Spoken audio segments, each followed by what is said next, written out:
rewarding was that result against Grand Canyon, considering some of the near misses and struggles you guys have had leading up to that? It was definitely nice to taste success again. The weekend before out in Colorado, that one was really difficult.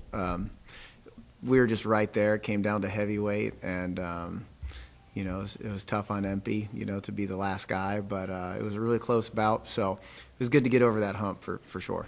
And now, what can you kind of build off that? You've got a bunch of home conference matches or duels here coming up. Yeah, I mean we'll certainly be challenged the next three bouts, with all of them being Pac-12 opponents. So Oregon State's tough. They've been in the top 25 this year. Arizona State's tough, likewise. And then closing out with Boise State. So we've communicated to the team this is certainly the most important time of year for us, because we have the Pac-12 championships coming up in just a few weeks. So being able to put your mark, and make a statement against guys in these next few dual meets that will be the exact same teams we see at the end of the month at the Pac-12s is certainly something we're really trying to preach to the guys. So we tend to see each other a lot, teams on the West Coast, when we go to Vegas or we go to Reno or we compete in dual meets. So the guys are definitely excited, and this is the postseason exciting time for wrestling. Everybody knows that the NCAAs are around the corner, and as much as dual meets matter and conference placings and such matter, the NCAA championships is just the most exciting thing, and something that every college wrestler is thinking about throughout the whole season. You kind of led me into my last question. Just are there individuals on this team that have realistic shots of competing at the NCAA level? Yeah, certainly. The thing with a young team is the consistency factor. So I think if some of our guys can be consistent and close out these last few duels, they're going to put themselves in contention. So, Jason Dela Cruz is man. He lost the other night against a quality opponent, but he's been competing much better now than he was for about a month there in the middle of the season. For us at 141, Colt Schilling has been, he's had to fight a lot of injuries, kind of like Coach Calero was saying. That's difficult, but he got off to a good start, winning his first two bouts at the Southern Scuffle, which is probably the most competitive tournament in the country, negate the NCAAs. So we got to get him healthy to where he can be consistent and competing every week. Certainly come Pac-12s and give himself a chance to get to the NCAAs. But, Colt Shorts at 157 is definitely leading. He beat two nationally ranked wrestlers out in Colorado, which was great to do it back to back against Northern Colorado and Wyoming. I think he's won 7 of his last 8 dual matches that were in a dual meet format. Travis Baird is in the lineup at 174. He's beaten NCAA qualifiers. He beat a guy who's was ranked number 2 in the country this year from North Carolina during the season last year. JT Goodwin has proven himself. He's beat a guy from Bakersfield who's ranked in the top 10. MP's capable. I think all our guys are capable, but we got to do it. You got to do it when it matters in competition, and certainly at the Pac-12s. You haven't had a lot of home mat duels this season. Do you think that being at home on Saturday had anything to do with the win, or? Yeah, I think it always helps to be at home. We get a lot of parent turnout. A lot of their parents come back and their friends from campus, and everybody loves competing at home. So we like being able to compete at home, and it helps to kind of take away a little bit of the grind. Wrestling is a very physically and demanding and grueling sport with having to make weight every week.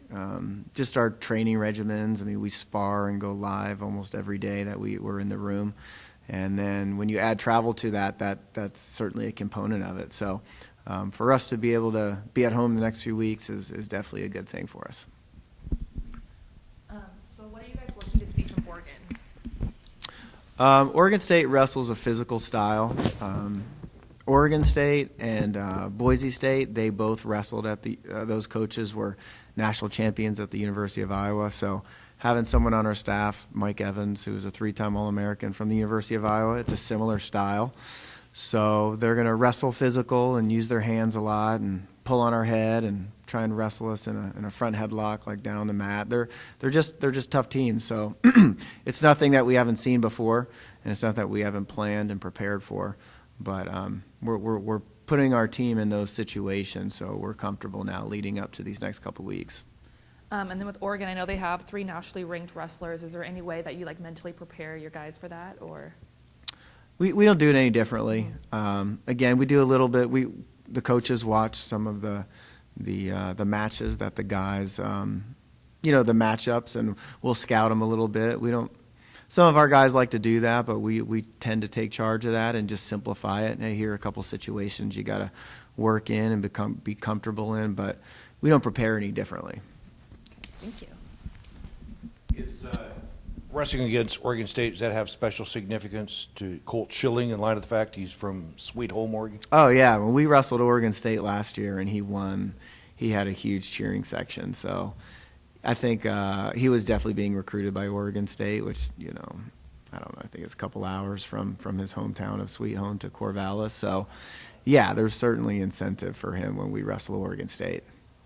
Is it difficult? You look at the records, most of the wrestlers you've got have just awesome records in high school, and then they come up to this level, and everybody they wrestle pretty much has got those same kinds of, remarkable records. Is it difficult for them to get over that fact of, wow, I'm losing for the first time? Yeah, it can be. Everybody's different. People manage it. Some people can brush it off their shoulders and they come back, and others tend to internalize it a little bit too more. We certainly preach to let it roll off your shoulders, and each time you compete, it's a new day.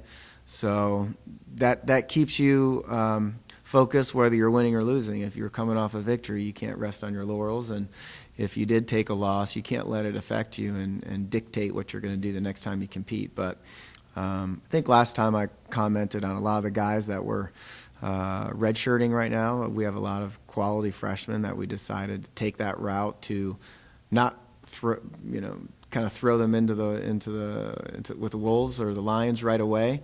But it happens, and each lineup is going to be a little bit different. We have different needs at one weight class from another, so it's just a matter of getting them to believe in themselves. And whether you're redshirt or you're starting right away as a freshman, whether you're coming off a high school state title or you're coming off an injury, you just got to come in ready and focused and with a level of confidence that you can get your hand raised. Okay, so you got three really good teams, Oregon State, Arizona State, and Boise State coming in. Are there any potential national champions that are going to be wrestling in San Luis here in the next few weeks? The Pac-12 is much stronger this year. Each year they've become stronger. I know ASU has a couple. I mean, the 25-pounder from Oregon State is ranked in the top 10. Arizona State's heavyweight is, I believe, ranked in the top 10. Their 184-pounder, I think, placed in the top 5 at the NCAA championships last year. Boise State's 149-pounder is around 10th or so. So, yeah, I mean, they're all capable, for sure. Thank you.